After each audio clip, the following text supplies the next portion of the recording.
Bismillahirrahmanirrahim. Assalamualaikum warahmatullahi wabarakatuh. Alhamdulillahirabbil alamin. Allahumma shalli wa sallim ala sayyidina Muhammadin wa ala alihi washabbihi ajmain. Raditu billahi rabba wa bil islami dina wa bi Muhammadin nabiyya wa rasula. Rabbi zidni ilma warzuqni fahma. Rabbi shrah li sadri wa yassir li amri wahlul 'uqdatam min lisani yafqahu qawli. Rabbi firli wa li walidayya warhamhuma kama rabbayani shaghira. Alhamdulillah, hari ini kita akan lanjutkan pembelajaran kita. Hari ini kita masuk ke tema 7, subtema 1, pembelajaran 1. Kali ini materi yang akan kita bahas adalah IPS dan IPA. Tahukah kalian benda apa yang ada pada gambar di sini? Ya, ini adalah rempah-rempah. Nah, rempah-rempah itu sangat berlimpah di Indonesia sejak dahulu kala dan ini paling dicari oleh bangsa Barat. Jadi bangsa Barat dulu datang ke Indonesia tujuannya adalah untuk mencari rempah-rempah hingga terjadilah akhirnya penjajahan ya. Rempah-rempah ini memiliki banyak manfaat bagi bangsa Barat. Rempah-rempah digunakan sebagai penyedap masakan, pengawet makanan, obat-obatan, dan penghangat tubuh.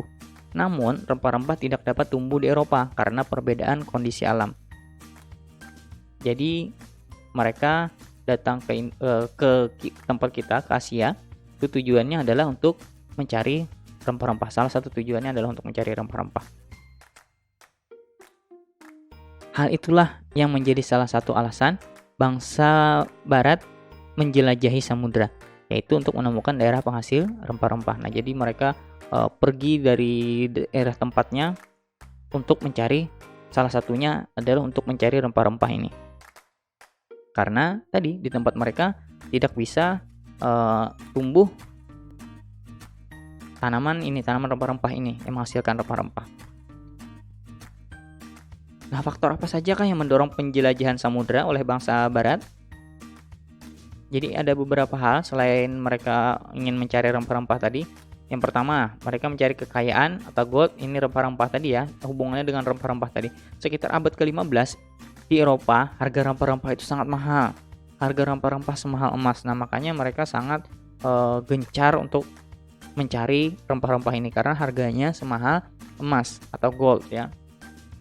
Kemudian yang kedua ada gospel atau menyebarkan agama. Selain mencari kekayaan dan tanah jajahan, bangsa Eropa juga membawa misi khusus. Misi khusus tersebut adalah menyebarkan agama kepada penduduk daerah yang dikuasainya. Kemudian ada mencari kejayaan atau glory. Nah, di Eropa ada suatu anggapan bahwa apabila suatu negara itu mempunyai banyak tanah jajahan, maka negara tersebut termasuk negara yang jaya atau glory. Jadi semakin banyak mereka memiliki tanah jajahan, maka mereka dianggap semakin berjaya. Jadi ada 3 ya. Yang pertama, tujuan bangsa Eropa itu menjelajahi samudra. Itu yang pertama adalah gold atau mencari kekayaan, kemudian gospel atau menyebarkan agama, kemudian ada glory, mencari kejayaan. Nah, kemudian di sini kita akan rincikan kedatangan bangsa Eropa di Indonesia. Itu ada beberapa bangsa yang dari Eropa datang ke Indonesia. Yang pertama adalah Portugis. Nah, Portugis ini datang pada tahun 1511 di Ternate, Malaka. Tujuannya datang ke Indonesia adalah untuk mencari keuntungan yang besar dari perdagangan rempah-rempah.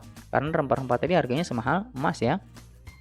Kemudian terjadi persaingan dagang dengan Spanyol. Persaingan berakhir melalui perjanjian Saragossa yang membuat Spanyol meninggalkan Maluku. Awal kedatangan mereka itu disambut sangat baik, tapi akhirnya terjadi perlawanan oleh rakyat karena semakin berjalan waktu mereka semakin terlihat bahwa mereka ingin menguasai negara kita. Kemudian ada kedatangan bangsa Spanyol. Spanyol datang pada tahun 1521 di Maluku. Sama, tujuannya adalah untuk mencari kejayaan dengan berdagang rempah-rempah. Mencari kekayaan dengan berdagang rempah-rempah. Awal kedatangannya juga diterima dengan baik, tetapi akhirnya terjadi juga perlawanan rakyat kepada Spanyol ini. Spanyol terusir dari Maluku itu melalui perjanjian Saragossa. Saragossa tadi ada hubungannya dengan Portugis ya. Kemudian ada kedatangan bangsa Belanda. Belanda ini datang pada tahun 1596 di Banten. Tujuan mereka datang adalah menguasai perdagangan rempah-rempah di Nusantara. Sama tiga negara ini sama-sama tujuan awalnya adalah mencari rempah-rempah. Belanda ini membentuk VOC untuk memonopoli perdagangan rempah-rempah. Kemudian sama, awal kedatangannya pun diterima dengan baik, namun lama-kelamaan terjadi perlawanan rakyat. Jadi kalau kita simpulkan, kedatangan mereka pertamanya memang selalu seolah-olah menawarkan keuntungan. Nah, namun akhirnya terjadilah perlawanan rakyat karena mereka ternyata ingin menjajah negara kita seperti itu. Tahukah kalian gambar apa ini? Nah, ini adalah cengkeh ya. Berdasarkan wujudnya, benda dibagi menjadi benda padat, cair, dan gas. Tahukah kamu cengkeh ini termasuk benda yang mana? Yap, betul. Cengkeh ini termasuk benda yang padat. Sekarang kita memasuki muatan IPA ya. Ini benda berdasarkan wujudnya. Ada benda cair, ada benda padat, dan ada gas. Apa itu benda padat? Nah, ciri-ciri benda padat.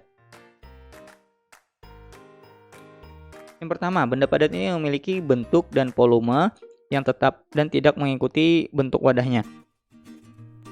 Kemudian, ciri yang lainnya adalah dapat diraba dan dipegang.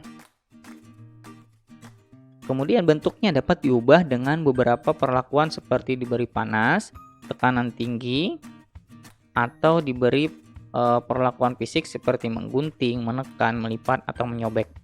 Ini adalah ciri dari benda padat. Kemudian contohnya apa aja? Nih, kalau kita perhatikan ada banyak ya benda padat itu. Ada meja, ada kursi, ada lemari, pensil, dan lain sebagainya. Kemudian ada benda cair. Apa itu benda cair? Nah, untuk mengetahuinya kita lihat dari ciri-cirinya. Ciri-ciri benda cair itu adalah memiliki bentuk yang berubah-ubah sesuai dengan bentuk wadahnya. Jadi dia menyesuaikan dengan wadahnya. Berbeda dengan benda padat tadi. Benda padat dimasukkan ke wadah apapun, dia akan tetap berbentuk seperti itu. Berbentuk seperti awalnya. Kemudian benda cair juga cirinya mengalir dari tempat tinggi ke tempat yang lebih rendah.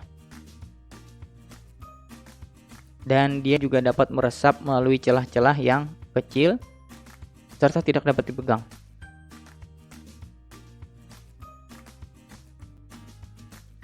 Nah, contohnya apa benda cair? Nah, ini kalau kita lihat benda cair ini ada sirup, ada minuman, ada minyak, dan ada juga air ya. Dan ya namanya juga benda cair ya. Sangat mudah untuk ditemui. Kemudian ada benda gas. Ciri-ciri dari benda gas yang pertama adalah memiliki bentuk yang tidak tetap. Kemudian mengisi seluruh ruang yang ditempatinya. Bentuk sesuai wadahnya, jadi dia bentuknya sesuai wadahnya. Kemudian tidak dapat dilihat tapi dapat dirasakan. Nah, apa saja contohnya? Contohnya adalah asap, kemudian ada angin yang berhembus. Ini bisa berhembus ke pepohonan sini kalau ada di gambar sini ya. Kemudian ada balon, kemudian ada isi dari tabung gas ini gasnya adalah benda gas.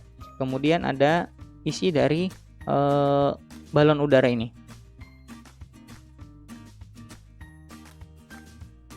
Oke, mungkin sampai di sini dulu yang Ustadz sampaikan. Semoga apa yang Ustadz sampaikan menjadi ilmu yang bermanfaat dan mudah dipahami. Terakhiri dengan doa, Allahumma arinal haqqa haqqa warzuqna ijtiba'ah wa arinal batila batila warzuqna ijtinabah. Rabbana atina fid dunya hasanah wa fil akhirati hasanah wa qina azabannar.